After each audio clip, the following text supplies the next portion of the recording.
Thank you, Ms. Brennan, for allowing us a couple of moments to get our thoughts together. Are you okay to continue? I am, thank you.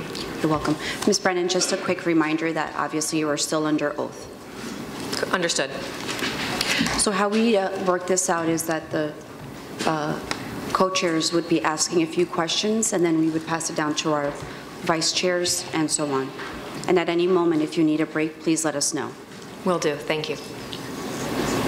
Ms. Brennan, could you describe in detail where you believe the system failed you? I know you talked a little bit about this at the end of your testimony, but going through some of the timelines where you feel that there was pertinent instances where the system failed you, and can you point those out to us?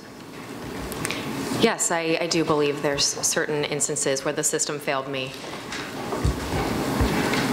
Starting at the beginning, I think that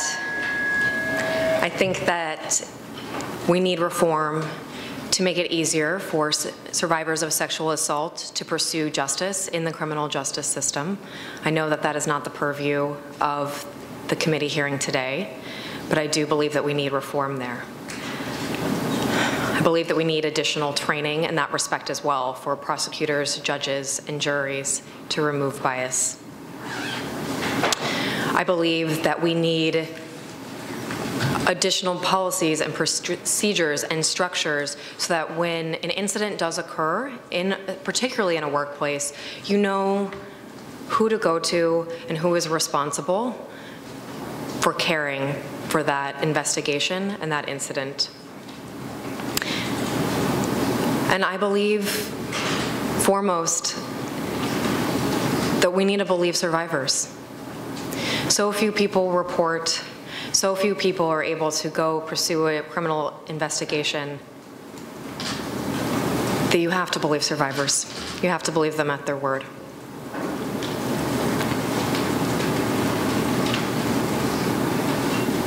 Is there at any point within some of the timelines that you described, specifically that you felt that there was at that moment, if things were a little different, that the outcome might have changed? At each point, I thought that I had reached my conclusion. I thought that when I reported and pursued the investigation, that would be enough. When they determined not to take my case and I decided to report to people in positions of power, at each turn that I told an official, I thought that would be enough. I thought that this was the person and the avenue that was going to pursue justice with me.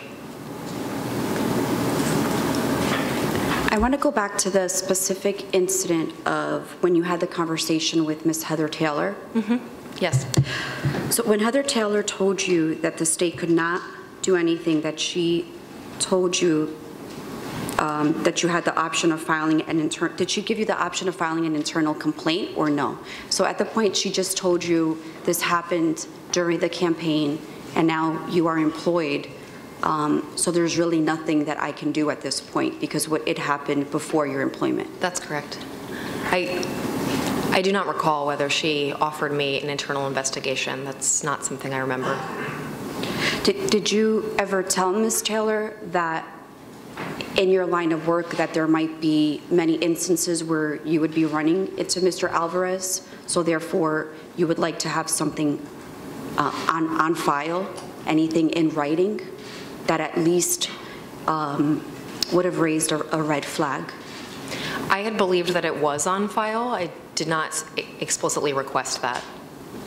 Okay, so at that conversation, at no point did she offer you That's any correct. type of anything that you could have had in writing to offer a complaint? No, she did not.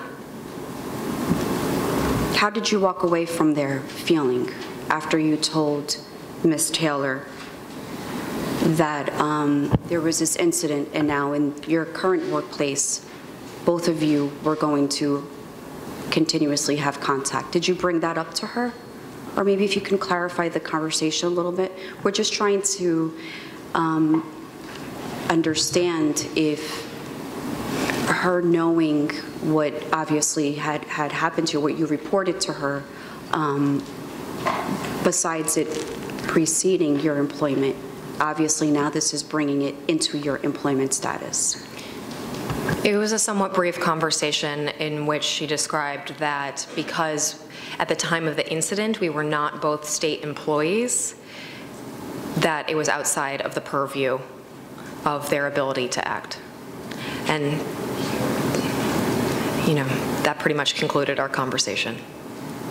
Okay, and since you began working as part of the administration, either as part of the transition team, right, because you are state employees at that time, were you ever given a copy of the state's policies of workplace violence and sexual harassment or any other type of procedures for internal complaints? I was not given any policies or procedures during the transition, no. I have received policies as an employee, of the New Jersey Housing and Mortgage Finance Agency. Okay, and during the transition process, was there ever a meeting with everyone to discuss any of those type of policies? So not only were you not handed any type of documentation that kind of talked about what the procedures would be, but were there any verbal conversations? Not that I recall, no.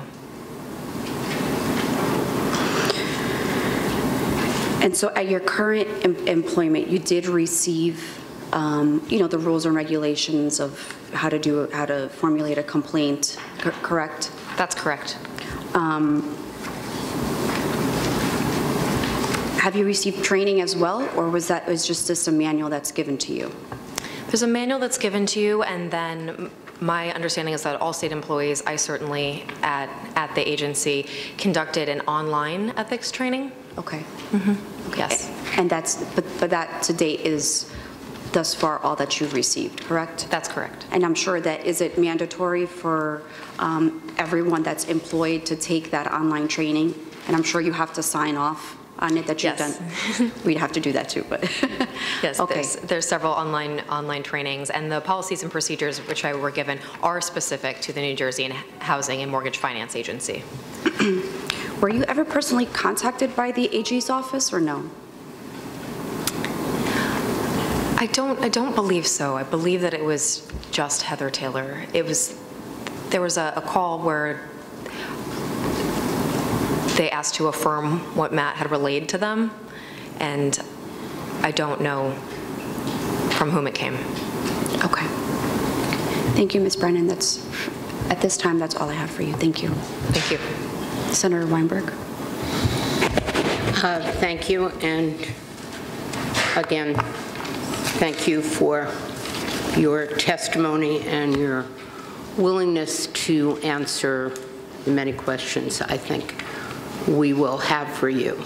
Let me just ask a general question.